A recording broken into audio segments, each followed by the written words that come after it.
السلام عليكم ورحمة الله وبركاته. أهلا ومرحبا بكم في فيديو جديد. جمهور الهلالاب في كل مكان، تحياتي يا شباب.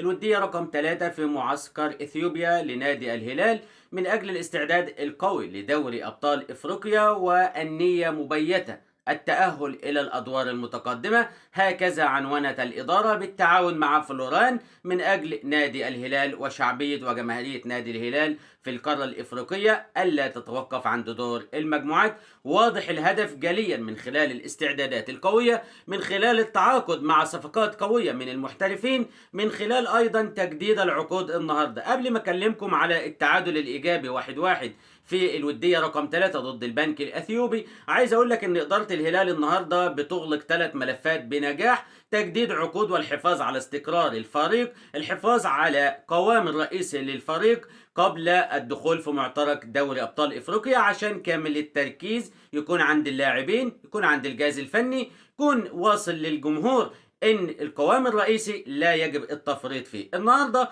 بنشوف تجديد عقود 3 لاعبين: الطيب عبد الرازق بيجدد 2 قادمين مع نادي الهلال، ايضا ولي الدين بوجبا بيجدد 3 سنوات، وايضا صلاح عادل بيجدد 3 سنوات. يبقى زي ما قلت لحضرتك، الحفاظ على القوام الرئيسي وايضا التعاقد مع افضل المحترفين. لو جينا نتكلم يا شباب على مباراة الودية رقم 3 النهارده، بعد الفوز على فاسيل 3-0 وبعد التعادل 2-2 مع الكهرباء الاثيوبي، جاءت الودية الثالثة البنك الاثيوبي والتعادل ايضا 1-1. علامة مميزة: 3 مواجهات، الفاعلية الهجومية موجودة عند نادي الهلال، بيسجل 6 أهداف في ال3 وديات، بواقع معدل تهديفي بيسجل هدفين في المباراة كمعدل تهديفي.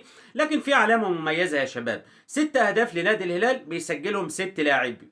يعني صورة كده أو إيحاء بيقول لك ان نادي الهلال مش بيعتمد على لاعب واحد فقط انه يقدر يسجل ليه الاهداف، لا، ده اي لاعب هيقدر يلعب في التشكيله الاساسيه هيكون ايضا مرشح انه يسجل اهداف. من خلال الستة اهداف شفنا البرت بيسجل، باسط سيدو بيسجل، جوناثان بيسجل، مانو بيسجل، بابي عبده بيسجل، وجان كلود بيسجل. النقطه المميزه كمان يا شباب ان التعاقدات الجديده قدرت كده تكون عندها توليفه والتاقلم سريعا في اجواء وعائله نادي الهلال، وان هي تقدر تدخل وتنسجم وسط المجموعه من خلال اول ماتشين وبيسجلوا اهداف. لا، ده في صوره قويه عن محترف الهلال، مع توالي المباريات الرسميه القادمه هيكونوا في افضل صوره.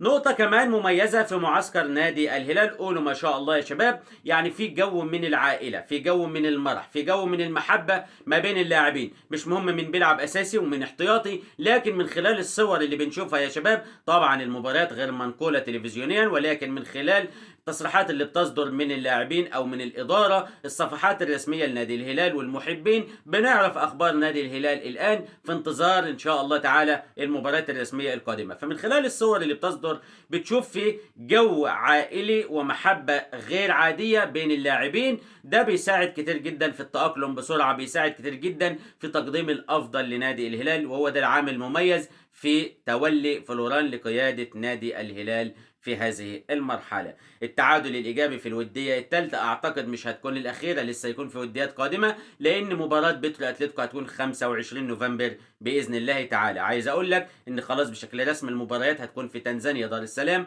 ملعب بنجامين مكابا. هو خلاص استقرت إدارة الهلال على استقبال مباراة نادي الهلال في بالنسبة لدوري أبطال إفريقيا. من وجهة نظري هو اختيار موفق. لكن سؤال يا شباب: أين محمد عبد الرحمن الغربال؟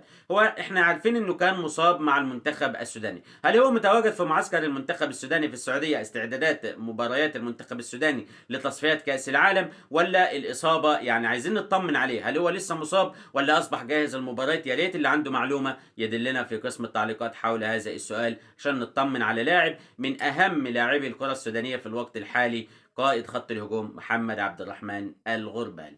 رسالة النهاردة ما انتهتش، لسه مكملين معاكم. طبعا في ناس عايزة تسأل التعادل النهاردة 1-1 تشكيلته كانت ايه؟ اقول لك فلوران النهاردة ادى الفرصة ل 11 لاعب مختلف عن المباراة السابقة. يعني ما شاء الله نادي الهلال عنده تشكيلتين يقدروا يلعبوا ماتشات اساسية. النهاردة حراسة المرمى كان محمد مدني، الطيب عبد الرازق، محمد المنذر، فارس عبد الله وياسر عوض. اما نص الملعب ولي الدين بوجبا وابو عجله وعبد الرؤوف. اما الثلاثه اللي كان عليهم مسؤوليه الهجوم ياسر مزمل وادم بوسو وجان كلود. هنا دي من ضمن الصفقات الجديده. طبعا بالمقارنه بالماتشين اللي قبل كده هتلاقي التشكيله بالكامل مختلفه عن المباريات السابقه. بعض التغييرات جرت في الشوط الثاني. التقدم كان بهدف اول لجان كلود في نهايه الشوط الاول، والبنك الاثيوبي تعادل قبل النهايه ب5 دقائق. تخلص النتيجة 1-1. تجربة مفيدة أخرى لفلوران للوقوف على أفضل 11 عنصر هيدخل بهم مواجهة بيترو أتلتيكو القادمة.